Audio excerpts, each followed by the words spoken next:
Hello, in this video I'm going to show you how you can adjust touch sensors of your Baseus Storm 3. So to do this, you have to first of all select them from this application and then go to the gesture settings. And as you can see, after a few seconds we got the few options, so we can basically click, double click and long press.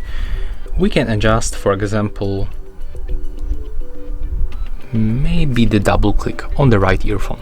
So that's the right earphone, and when I'm gonna double click right now on this touch sensor right here, I'm gonna wake the Google Assistant, as you can see. So let's get rid of that. Actually, I want to change it for something else.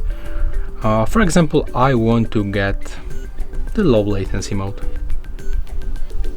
So right now when I'm gonna double click on the right one, I'm gonna activate the low latency mode, and you can hear this voice notification in your earphone. So yeah, that's all for this video. Hope you like it.